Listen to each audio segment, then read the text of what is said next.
Welcome back to the Entrepreneurial SME. My guest is Head of Product Development at Telkom Business, Arnold Naicker. Before the break, we looked at some SME industries that are performing well and those that are still lagging behind, and some challenges that are a hindrance to business growth in South Africa. Now, Arnold, Stats SA reported that since 2005, we've lost 309,000 jobs in the economy.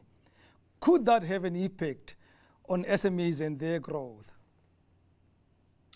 Rams, over 90% of jobs are created by SMMEs. So it's a scary stat, right?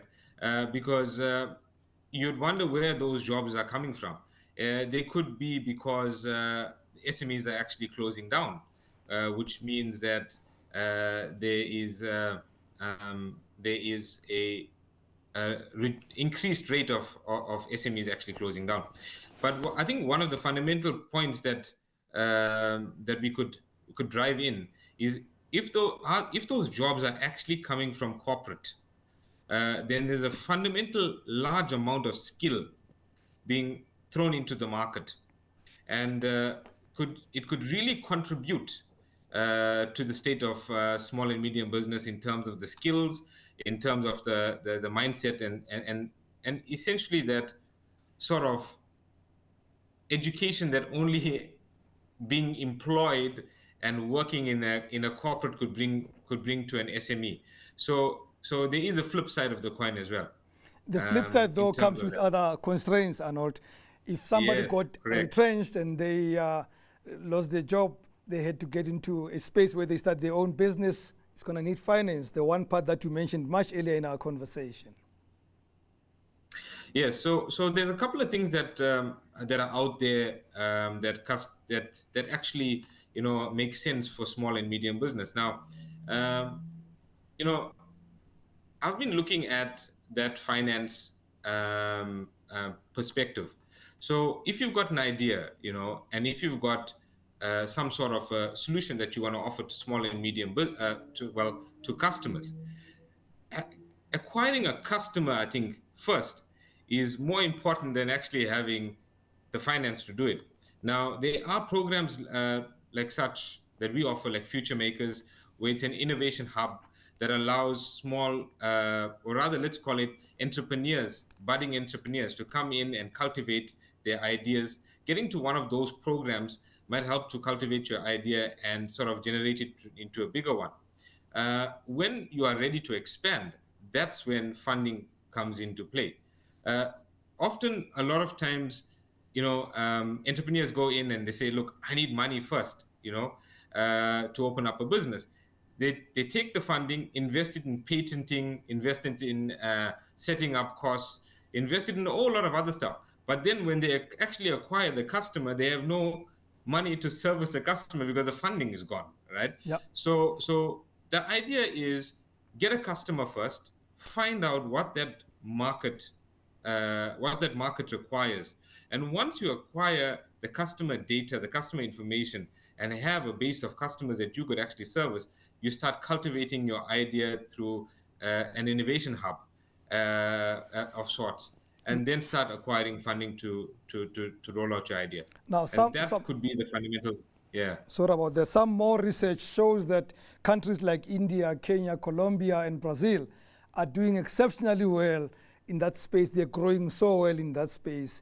Why are we lagging behind as South Africa in growing the SME sector and joining some countries that seem to be at par with us, economically speaking?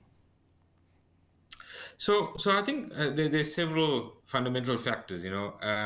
One could bring it down to our regulations being tight. The time it takes to actually go and set up your business, get VAT registered, and essentially, the facilitation of setting up a business takes some time. Number one. Number two, there's not a lot of protection for small medium businesses from a South African space in terms of what type of protection is there when a small medium business is owed money by a larger corporate. How do they go and get that money or that funding out. So I see other countries have some sort of protection that they offer to the small and medium businesses in terms of debt relief and so forth. I'm running out of time. I have too many questions. I'm going to put two in one question, and please answer me as quickly as possible. Sure. The other problem, of course, is, you could talk about corporates. SMEs will tell you that the biggest bad payer is government. So I'm going to ask you this question. How are you going to improve that, and how does that not deter many people to get into the space because they're thinking the best buyer is government, but they won't pay me? So, and you see, this is the fundamental, I think the biggest challenge for small and medium business is waiting for that SMS to come in, that you got paid. And I think one of the biggest things that we could actually do is that when work is done by SMEs, whether it's government, whether it's larger companies that actually hold the contract, and I mentioned subcontractors earlier on as well, there should be some sort of a regulation in terms of paying small and medium business as soon as the work is completed, or possibly a down payment before the work is done, and then thereafter a full-on payment for them. Because what happens is that when SMEs do their job, they use their funding or use their own funds to get the job done, and then the waiting game begins. What happens then is that they put themselves into debt, and that's where the entire cookie sort of crumbles. Because whatever they get goes into a black hole afterwards. I'm all for down payment before anything starts, Arnold. Thank you very much for your time. If you start that campaign, I'll join you. That's all we have for tonight on the Entrepreneurial SME.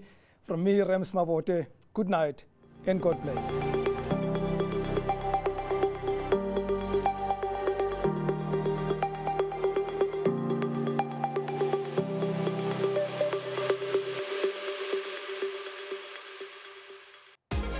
Telkom Business, behind South African businesses' drive to thrive.